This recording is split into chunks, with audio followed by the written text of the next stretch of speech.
Je suis fatigué les amis. J'espère que vous, ça va. J'ai passé une semaine de malade mental. Et je dirais même un mois de malade mental. Je vous explique. Déjà, pour ceux qui savent pas, j'ai deux enfants. Est-ce que c'est une bonne nouvelle? Peut-être. Je sais pas. Ça dépend. Non, alhamdoulilah. Alhamdoulilah. Sauf que le petit dernier là, en un mois, il a enchaîné otite, scarlatine et plus récemment encore ouverture frontale. Ouverture frontale. En fait, moi j'ai l'impression que chez mes enfants, le passage obligatoire c'est les urgences pédiatriques. Alors mon aîné déjà l'année dernière, quand il avait 4 ans, il était en train de jouer tranquille à la maison. Et d'un coup j'entends ta. Je dis bon, qu'est-ce qu'il y a encore? Tu sais, des fois, tu connais les enfants. Ils aiment en faire des tonnes. Sauf que là, je le porte, je vois, il est ouvert. Là, sur 5 centimètres au niveau du menton, limite on voit l'os. Je te demande, ouf, ah ouais, là c'est bien aéré là. T'as capté. Heureusement, j'ai fait le Vietnam. Du coup, urgence pédiatrique, ils lui ont mis le masque. Tu sais, en fait, ils lui mettent un masque pour les. Pas pour les endormir, mais tu sais, pour les calmer, pour les détendre, etc. Tu vois. Et donc, lui, dans son imagination, il n'y a jamais eu de masque, il n'y a jamais eu de point de suture. Pour lui, c'est un moustique qui est venu qui l'a piqué. Et je dis, waouh, c'est quel type de drogue qu'ils lui mettent dans le masque? C'est un truc de ouf. Et là, samedi matin, aujourd'hui je tourne, on est quel jour? On est mardi. On est mardi, hein? On est mardi. C'est passé samedi matin. Pareil, le tout petit qui a 1 an et demi, tu connais, il est en train de courir, tu connais. Tu sais, les enfants, quand ils courent, ils sont un peu désarticulés. On ne sait pas ce qui se passe dans leur tête. Blablabla. Il tombe sur la tranche de la marche de l'escalier. Bah! Je le prends, je dis c'est bon, c'est rien. Il est là, ah, j'ai mal. Je dis, ah, c'est bon, il n'y a rien. Il enlève sa main. Ah, du sang, mon frère, comme t'en as jamais vu. Bah, partout sur le visage. Panique à bord, panique à domicile. Heureusement, encore une fois, ah, tu sais, maintenant j'ai fait le Vietnam. Donc ça me fait plus peur. Non, je rigole, j'ai flippé. Franchement, j'ai flippé. J'avais mon aîné qui était là, ouais, il va mourir et tout. Je dis, comment tu sais? Il va pas mourir. C'est pas parce qu'il y a beaucoup de sang qu'il va pas mourir. Vu que au niveau du visage, c'est très très irrigué. Donc la moindre coupure, on le voit sur les matchs de boxe ou de MMA. Dès qu'il y a une coupure, ça pisse le sang. Donc là, pareil, je prends mon téléphone, j'appelle le 15, le SAMU. Oui, bonjour, voilà, en fait, j'ai mon petit d'1 an et demi là qui est tombé, qui s'est ouvert, etc. etc. Qu'est-ce que je dois faire? Est-ce que vous envoyez une ambulance? Le mec en toute détente. Oui, bah alors déjà, monsieur, vous appelez comment? Je donne mon nom, vous habitez où? Ok. Il s'est passé quoi exactement? Mec, normal, t'as le temps de mourir 4 fois. Je dis, bref, genre qu'est-ce qu'on fait? Vous nous envoyez une ambulance ou on ira directement? Oh bah écoutez, je vous passe le médecin du SAMU. Ok, donc le mec me met en attente.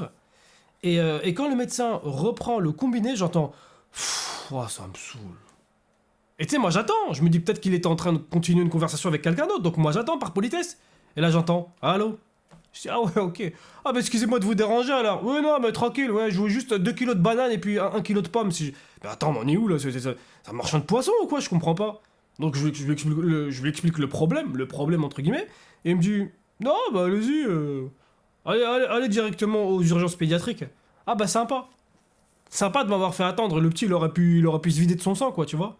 Je comprends pas en fait. Je veux bien que vous soyez débordés, les mecs. Mais un minimum de professionnalisme. Je sais pas, moi, merde. En plus, moi, avec mes gosses, j'ai la carte fidélité aux urgences pédiatriques. Donc faites un petit geste. Le client, il est roi, non? Donc bref, urgence pédiatrique. Pareil. Bon, par contre, les femmes là-bas, les dames étaient super gentilles. Ils ont nettoyé la plaie, etc. Parce qu'en fait, il faut savoir que moi, mon petit là, c'est pas genre il a peur des médecins. Il a la phobie. Parce que quand il était plus petit, il a été hospitalisé plusieurs fois, etc. Donc dès qu'il voit une personne, ne serait-ce qu'avec une blouse, juste une blouse, il sait. Il sait. Je te jure, il sait. C'est les flashbacks du Vietnam, à mon avis, tu vois. C'est sûr, c'est ça. Donc il y a ça. Il y a ça qui s'est passé cette semaine. Comme je vous ai dit, le mois, il a aussi une otite. Il se réveille la nuit. Bobo, aïe, aïe, aïe. Il se tient l'oreille. Je dis, qu'est-ce qu'il nous fait là? Tu nous fais quoi, mon frère, là? Et en fait, ouais, effectivement, il avait un début d'autisme. Donc, t'as vu, il arrive à se faire comprendre, machallah. C'est ça qui est bien. Parce que les enfants, généralement, quand ils te disent aïe, tu dis quoi? Tu sais pas quoi dire. Ah oui, tu sais pas quoi dire parce que tu sais pas vraiment s'ils inventent pas, si. Et là, en fait, ils te pointent une partie du corps et tu dis aïe. C'est là que tu dois. Faut pas être bête. Ah, faut pas être bête. Je pense que le petit dernier, je pense machallah, il est plus intelligent que moi, tu vois. Ouais, la dernière fois, il a résolu une équation à 4 inconnus, j'étais sur les fesses. Non, mais sinon, alors, j'ai fait un bel achat ce mois-ci aussi. Alors, c'est un bel achat, mais peut-être une très mauvaise idée. C'est à la fois un bel achat et une très mauvaise idée. Alors, c'est pas un placement de produit, c'est pas déduction de charges, je sais pas quoi. Je l'ai payé avec mon argent personnel. Hein? Parce que je sais qu'il y a l'URSSAF, il y a les impôts qui me regardent. Ça, c'est acheté avec mon argent à moi, avec ma paye à moi. On appelle ça une conteuse d'histoire. Voilà. En fait, ça permet ça raconte des histoires. Ok, ça raconte des histoires. Parce que moi, j'ai mon aîné, il sait pas encore lire. Pas complètement bien lire, tu vois. D'ailleurs, en parlant de la lecture, s'il y a des parents qui me regardent, n'attendez pas ou ne pensez pas que c'est en CP, que l'école va apprendre à votre enfant à lire. Ça, c'est une grave erreur. Ah, il faut les initier dès l'âge de 2 3 ans à l'alphabet, à la méthode syllabique, au son. Parce que moi, j'avais fait l'erreur, enfin l'erreur, on me l'a toujours appris comme ça, d'apprendre l'alphabet aux enfants. Genre A, B, C, D, E, F, G. Alors que quand on réfléchit bien, on est d'accord que quand on lit un mot, par exemple, dans camion, camion s'écrit C-A-M-I-O-N, C-A, on est d'accord que la lettre C ne fait jamais le son C. La lettre C, elle fait le son Q, comme dans camion. Donc, j'ai appris une méthode récemment, grâce aux travaux de Céline Alvarez. Bah, j'ai acheté son bouquin et 1 milliard de ses trucs. Ah, elle m'a eu. Elle m'a eu, elle m'a eu, elle m'a eu. Elle m'a eu, la rue, elle m'a eu. Ouais. Et franchement, encore une fois, je l'ai acheté avec mon argent. Moi, c'est pas un truc déduit de l'entreprise. Il touche mon argent personnel. Et c'est un petit tips que je vous donne, et qu'elle recommande d'ailleurs, pour apprendre, pour initier en tout cas l'alphabet à votre enfant, il faut d'abord le familiariser avec le son des lettres. Donc A, ça fait A. B, évitez de lui dire B, mais B, B, B. Et genre le C, c'est que. Le D, c'est de. Le E, bah c'est E. Le F, c'est F. Le G, c'est G. Parce que la plupart du temps, c'est G, genre guépard, gâteau, etc. etc. Donc, c'est une méthode sympa qui va permettre à votre enfant de se plonger dans le monde de la lecture. Et c'est super important, la lecture. C'est super important.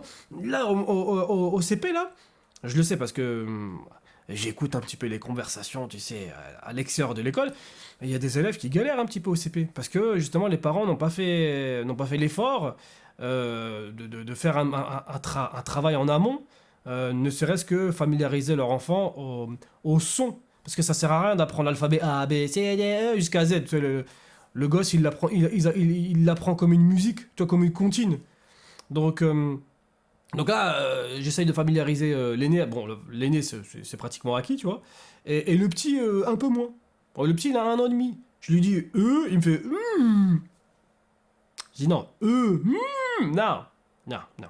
Et quand je lui dis il me dit miam miam. Non, tu peux pas. Regarde, là, on est en train d'apprendre la lecture. On n'est pas en train d'apprendre la nourriture. C'est pas la même chose. Donc, t'as vu, 1 an et demi, mais je recommande quand même d'essayer, franchement, de leur plus jeune âge, avant 2 ans, même avant 3 ans. Parce que c'est là, en fait, où la plasticité cognitive, oh, les termes que j'utilise, oh là là là là là là. Ah, même moi, je m'épate, c'est un truc de ouf. Mais en gros, leur cerveau, en fait, crée des millions, des milliards de connexions chaque jour. Et donc, c'est là, en fait, où l'apprentissage se fait le plus rapidement. Ça veut pas dire que quand il aura 5 6 7 8 9 ans, il apprendra plus, mais il apprendra moins vite. Donc il faut le faire tant que le cerveau, il est surpuissant. C'est une dinguerie. Bon, je sais pas si vous avez entendu cette expérience scientifique, ça a été fait récemment. Hein. Ça n'a pas encore été adopté hein, par le consortium scientifique, etc. Mais ils ont comment dirais-je, donner des petits coups d'impulsion électrique à une partie ciblée du cerveau, donc la partie pariétale, donc la partie sur le côté. Et en fait, les individus qui ont reçu ces chocs électriques, ces impulsions électriques, ont vu leur capacité mathématique augmenter. Mais pendant un laps de temps de 6 mois. C'est-à-dire qu'ils ont une résolution de problèmes plus élevée que la moyenne. Ils ont réussi notamment à calculer plus rapidement qu'ils ne le faisaient auparavant. Donc ça peut servir aux personnes qui souffrent par exemple de dyscalculie, etc., etc. Mais bon, on n'en est pas là encore une fois. Et je parlais de quoi là? Je parlais de la lecture. Je parlais de la conteuse d'histoire. Donc la conteuse d'histoire, c'est à la fois un bel achat et peut-être une très mauvaise idée. Parce que moi, je mets mon aîné. Les deux, je les mets au lit à 8 heures. La vérité, je les mets à 8 heures. Sauf qu'avec la conteuse d'histoire, bah, ça tarde un peu. Et là, récemment, je lui ai mis plein d'histoires, là, mon fils aîné. Je lui ai mis Anatole la tuile. Je lui ai mis quoi d'autre encore le petit Nicolas. Tous les classiques de Disney. Bambi, Peter Pan, Bambi. Il a failli pleurer hier. Mais j'avais oublié que les parents de Bambi, ils mouraient. Je te jure, j'avais oublié. Même Peter Pan, j'avais oublié que Peter Pan, il avait coupé la main du capitaine Crochet et tout. Oh non, je t'ai spoil. Oh non, je t'ai spoil. Tu connais pas Peter Pan? Non, mais là, c'est abusé, là. Non, mais voilà. Et en fait, le problème, c'est que ça retarde leur sommeil, entre guillemets. Mais bon, après, pourquoi est-ce que je fais ça? Encore une fois, il faut exposer votre enfant le plus jeune possible à un langage riche et varié. Hein, c'est sûr que si votre enfant, toute la journée, il entend ben vas-y, ferme ta bouche, la fermer, c'est pas possible. L'enfant, il va pas vivre, son cerveau ne va pas s'épanouir dans des conditions optimales. Et le langage, c'est très important. Parce que, encore les mathématiques. Vous savez, il y a des études qui ont montré que les mathématiques sont des capacités innées chez l'enfant. C'est-à-dire que dès son plus jeune âge, à peine il est né, à peine il est né, le gosse il est matérialiste. Il sait faire la différence entre 1, 2, 3 et 4. Il le sait au plus profond de lui. Donc, il est plus simple d'initier les enfants aux mathématiques qu'à la lecture. Parce que la lecture, chez les enfants, la zone qui est responsable de la lecture, en fait, de base, elle est liée en fait à la reconnaissance des visages. Ok? C'est pour ça que pendant l'apprentissage de la lecture, eh ben un enfant en fait il va être perturbé. Il va être perturbé, que ce soit pendant la lecture ou l'écriture, son cerveau en fait va se réorganiser. Alors il va pas supprimer les zones de reconnaissance des visages, mais il va les remodeler, il va les changer de place entre guillemets dans son cerveau. Ça, le cerveau c'est incroyable. Et c'est pour ça aussi que pendant la période de lecture-écriture, je sais pas si vous avez remarqué, mais moi par exemple mon enfant, des fois il va écrire son prénom, tu sais, mais effet miroir. Et au début, je comprenais pas. Je dis, mais attends, mais il écrit à l'envers ou comment? Et non, en fait, parce que la zone justement des reconnaissances du visage, bah, pour reconnaître un visage, il faut que ton cerveau reconnaisse une symétrie. Et ben là, c'est la même chose pour l'écriture. Symétrie axiale. Vut, le M, il le fait de l'autre côté. Le Y, il va le faire de l'autre côté. C'est pour ça que tu dis, mais attends, mais il a fumé ou quoi? Donc en fait, tout est lié. Et qu'est-ce que je disais avant? Je disais, donc lecture, voilà. Donc en fait, il faut exposer votre enfant le plus tôt possible à un langage riche et varié. Mais genre vraiment, en fait, il y a ce qu'on appelle une période sensible ou une période fragile, c'est de 0 à 2 ans.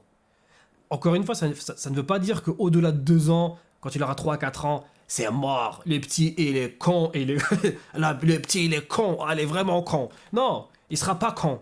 C'est sûr, il sera pas con. Il sera pas bankable, mais il sera pas con. Non, mais voilà, en fait, il faut les exposer, comme je dis, le plus jeune possible, parce que justement, c'est là où le cerveau est. C'est une éponge, c'est là où il absorbe le plus rapidement possible. Et donc, c'est ce que je fais actuellement avec mon petit. Je lui fais écouter du Molière, du Mozart. Non, je rigole, c'est faux. Peut-être pas du Mozart. Mais hier, j'ai essayé de l'anglais. Je lui ai fait écouter un roman en anglais. Même moi, j'ai pas compris. Donc là, je te dis la vérité, même moi, j'ai pas compris l'anglais. Il était là, oh yeah, my darling, attends, mais c'est de l'anglais ou c'est de l'allemand? Je comprends pas, là. Mais espérons que ça va porter ses fruits, hein. Ça, ouais, peut-être ça va porter ses fruits, j'en sais rien. Mais en tout cas, il faut faire attention à comment on s'exprime devant ses enfants. Et surtout, comment on agit et on réagit. Quand un enfant va s'énerver, va trouver ça bizarre, même choquant, des fois de la manière violente avec laquelle il va réagir. Mais cette réaction, en fait, c'est la nôtre. Sauf que nous, on fait pas attention. Quand on s'énerve, on va faire des gestes, on va claquer une porte, on va jeter des... Mais l'enfant, au final, il va réagir de la même manière. Alors c'est marrant, quand votre enfant il répète des mots que vous avez dit dans une discussion du style bah il me saoule lui. Oh, c'est mignon, à la rigueur, il me saoule lui. Mais quand c'est des insultes, des gestes, des réactions violentes, là c'est moins drôle. Donc il faut faire extrêmement attention à comment on se comporte devant nos enfants. Mais moi je le remarque, je fais super attention. Et pour rejoindre ce que je disais par rapport au langage riche et varié, il faut, euh, il faut privilégier les longues discussions. Quand votre enfant vous pose une question, ne serait-ce qu'une question basique, du style papa, pourquoi est-ce que tu fais ça? Ne lui répondez pas juste bon, parce que j'avais envie. En fait, pour élaborer une pensée complexe et riche, il faut aussi avoir des discussions complexes et riches. Voilà, je fais ça parce qu'en fait, ça me rappelle mon enfance, quand j'étais plus jeune, avec ma maman, je faisais la même chose, etc. Et faire attention aux mots qu'on emploie. Hein, bah, par exemple, moi, au début, je disais souvent ah, j'aime pas. Alors que normalement, le vrai français, c'est je n'aime pas. Voilà, ou bien je préfère. Tu vois, il y a des tournures de phrases qu'il faut. Bah oui, c'est facile de faire un enfant. Moi, ça m'a pris 10 secondes, moi. Ouais, je sais, je suis une bête. Ouais, je suis une sacrée bête au lit, 10 secondes. Mais après, apprendre à être papa et apprendre justement et transmettre des bonnes valeurs, alors c'est bien de vouloir transmettre les bonnes valeurs. Mais encore faut-il avoir la bonne manière. Il y a l'art et la manière de faire les choses. Je le disais encore une fois, ah oui, c'est bien d'apprendre la politesse, merci. Bon, ça, par contre, les enfants qui sont impolis, mais comment ça m'exaspère. Oh, j'ai envie de les... Ah, j'ai envie de les... Ah, je te jure. J'ai envie de leur priver de leur biberon. C'est pour vous dire le niveau de violence. Non, je supporte pas les enfants qui disent pas bonjour, qui disent pas au revoir, qui disent pas merci, qui disent pas s'il te plaît, s'il vous plaît. Ça, je supporte pas. Et ça, avec mes enfants, c'est tout le temps, tout le temps, tout le temps. On dit quoi? Merci. On dit s'il te plaît. Voilà. Nanana. Ça c'est un truc. Je suis intransigeant avec ça. Donc il y a ça, il y a la politesse. Ça fait partie. C'est un pan de l'éducation, mais ce n'est pas tout. Il y a aussi effectivement l'éducation intellectuelle, l'éducation cognitive. Et là, le petit là, celui qui a 1 an et demi, je me charge de son éducation intellectuelle de A à Z. En fait, quand vous m'entendez, j'ai l'impression que je le prépare à la NASA ou à Harvard. Mais en fait, non. C'est juste que je me rends compte que malheureusement, c'est triste à dire, hein, mais l'éducation nationale ne fait pas ou ne fait plus correctement son travail. Bon, mon aîné, il rentre à la maison. T'as fait quoi aujourd'hui? Ne vous inquiétez pas. Hein. Si pendant 2 3 ans, il vous dit « je sais pas ». À chaque fois, il rentre. Hein. Il rentre les midis, il rentre à 16h. Vous avez fait quoi aujourd'hui? Je sais pas. Mais comment ça, tu sais pas? Et après, c'est qu'à partir de cette année qu'il a commencé à me dire réellement ce qu'il faisait. Donc il me disait un petit peu les activités qu'il faisait, mais il est en grande section. Ils font des puzzles. Et l'après-midi, ils font de la motricité. Pour ceux qui savent pas c'est quoi de la motricité, c'est comme de la gym. On te met des cerceaux, une poutre et tu... Mais en fait, je me dis, mais je suis désolé, mais ça sert à rien la motricité. Autant les laisser courir, grimper sur un arbre, je sais pas, jouer à cache-cache, jouer au chat perché, plutôt que de faire ça. En fait, on a...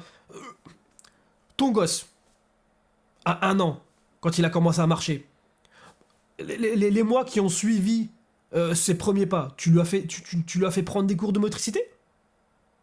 Ah, je crois pas. Ah, il a essayé à 4 pattes, il est tombé, il s'est relevé, et puis il a réussi. Je comprends pas en fait pourquoi est-ce qu'on on prend on privatise limite des après-midi entières, on occupe des après-midi entières à faire de la motricité. Moi je comprends pas pourquoi est-ce qu'en moyenne section, en grande section, on leur apprend pas le son des lettres. Je sais pas, la méthode syllabique, j'en sais rien moi, de la culture générale, moi. Ils font de la motricité. Alors je sais pas ce que c'est uniquement dans l'école de mes enfants, ou peut-être vous aussi si vous êtes parent et que vous avez un minimum d'expérience avec l'école, est-ce que c'est comme ça chez vous? Mais moi, je pense réellement les inscrire dans le privé. Et encore, je sais même pas si dans le privé, est-ce qu'il y aura écho aux attentes des parents. Franchement, je sais pas. Alors peut-être que je me mets la pression. Peut-être que je me mets la pression pour rien. Mais quand même, un minimum, motricité. Mais reste à la maison, c'est pas vraiment une motricité. Tu montes les escaliers, tu les descends, tu fais des vélos, tu fais de la trottinette, c'est encore mieux que la motricité, regarde. C'est encore mieux. Donc je sais pas. Alors, je ne jette pas, à aucun moment je ne jette la faute sur les enseignants. Ah, les enseignants, ils suivent le plan. Ils suivent le plan royal du ministère de l'Éducation, j'imagine. Mais il faudrait peut-être se mobiliser pour essayer de trouver de nouvelles solutions. Ou... Ouais, j'ai un avion qui passe, je crois qu'on est surveillés, les mecs. Donc, ouais, je sais pas. Donc il y a ça, la lecture, le petit j'essaye de l'initier aussi aux formes géométriques, aux lettres, aux sons, etc. C'est important, c'est important. C'est pas parce qu'il a 1 an et demi, 2 ans qu'il faut le laisser regarder la télé. Alors ça aussi les gars, ça aussi. Évitez les écrans. Mais c'est un cancer, c'est le diable. Les écrans, attendez, je vais juste me moucher. Les écrans, c'est le diable. C'est un truc de ouf. 1, 2, 3. Je suis désolé, hein. Ah, je suis désolé. Donc, les écrans, c'est le diable, parce que... Pourquoi? Parce que même soi-disant, tu sais, les émissions éducatives, tu sais, les trucs certifiés Montessori. Alors, pour ceux qui ne savent pas Montessori, alors Montessori, c'était une dame qui a fait un travail remarquable sur justement les capacités cognitives de l'enfant, elle a décortiqué tout ça, et elle a créé des activités qui vont en ce sens, qui utilisent, entre guillemets, les lois naturelles de l'enfant. Donc les formes, les couleurs, etc., pour faciliter l'apprentissage de n'importe quelle matière à un enfant. Sauf que aujourd'hui, ce terme-là, Montessori, si je dis pas de bêtises, c'est bien Montessori, Montessori, la méta.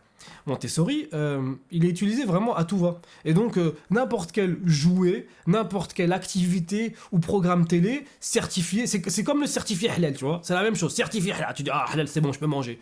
Mais tu sais pas, tu sais pas vraiment si c'est halal. Donc là, tu sais pas vraiment si c'est vraiment Montessori ou pas.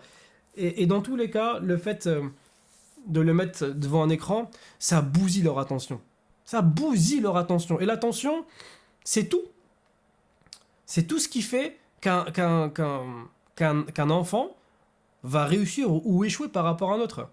Parce que justement, dans les travaux de Céline Alvarez, elle parlait des fonctions exécutives. Les fonctions exécutives sont plus importantes et plus déterminantes que le QI d'un enfant en termes de réussite scolaire. Quelles sont les fonctions exécutives? Il y a la mémoire de travail. Donc, ça requiert énormément d'attention, la mémoire de travail. Si tu sais pas te remémorer un son, une lettre, comment tu vas apprendre la lecture ou l'écriture, etc. Il y a aussi la capacité cognitive, la flexibilité cognitive. Donc le fait de pouvoir réaménager des zones de cerveau, que ton cerveau absorbe les données. Et la troisième, c'est le facteur d'inhibition. C'est-à-dire retenir entre guillemets ses envies, ses pulsions pour se concentrer sur un travail. Ça me rappelle un petit peu ces enfants hyperactifs qui n'arrivent pas à tenir plus de 30 minutes sur une chaise. Ces enfants-là, en France, sont considérés comme hyperactifs. Mais en Finlande, votre enfant est tout à fait normal. Donc encore une fois, cette notion d'hyperactivité, elle est très subjective. En Finlande, les enseignants sont sensibilisés par rapport à ça. Et laissent les enfants se lever toutes les 30 minutes parce qu'ils savent que leur cerveau n'est pas encore conditionné pour... Tu vois, le cerveau le cortex préfrontal ou frontal n'est pas encore assez développé pour justement accueillir ce facteur d'inhibition. C'est ce qui fait la différence entre les enfants de 6 ans et les enfants de 8-9 ans. C'est qu'il y a une certaine maturité du cerveau qui font qu'ils arrivent à s'asseoir et à se focaliser. Et bien en France, votre enfant est considéré comme hyperactif, ils vont lui foutre de la Ritaline à un psychologue scolaire derrière le cul, alors qu'en Finlande, ben non, votre enfant est normal. Il n'y aura pas de suivi particulier parce que ils sont au courant. Donc voilà, donc ça ce sont les fonctions exécutives. Donc mémoire de travail, facteur d'inhibition et plasticité cognitive. Donc voilà. Donc là, ces 3 facteurs-là, en fait, il faut essayer de les travailler, de les motiver dans un sens, pour que votre enfant soit autonome. C'est très important que votre enfant soit autonome. Ah, le petit d'un an et demi, il fait le ménage à la maison. Je t'assure, il fait le ménage. Il prend l'aspirateur, il fait le ménage et tout, c'est bien. Si il veut mettre ses chaussures tout seul, c'est pas grave. Même s'il les met à l'envers, c'est pas grave. À partir du moment où votre enfant veut être autonome, c'est que justement, c'est que ses fonctions exécutives sont en effervescence. Et donc il a envie d'apprendre. Donc si votre enfant a envie d'apprendre, rentrez dans son délire. Même si c'est un truc qui est bizarre pour vous, tu dis mais pourquoi tu veux faire ça? Laissez-le.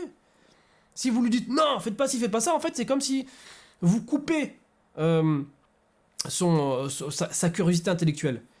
Et donc il faut éviter à tout prix ça. Il faut laisser l'enfant faire. Ah, évidemment, dans les règles des sécurités. Hein. Si votre enfant il a envie de se jeter dans les escaliers, vous n'allez pas dire bah vas-y gamin, bah vas-y. Bah, alors elle est belle la curiosité. Allez hop aux urgences. Non, non évidemment non. Donc effectivement des fois il faut se montrer ferme, mais juste. Donc voilà, je pense qu'on a fait un peu le tour. De base, je devais vous parler de ma semaine.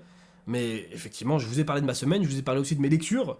Donc j'ai lu les travaux de Céline Alvarez, que je salue au passage. On dirait que c'est ma pote, que je salue au passage, ça fait plaisir. Allah ça fait plaisir. Tu passes à la maison, tu bois un café quand tu veux. et puis voilà.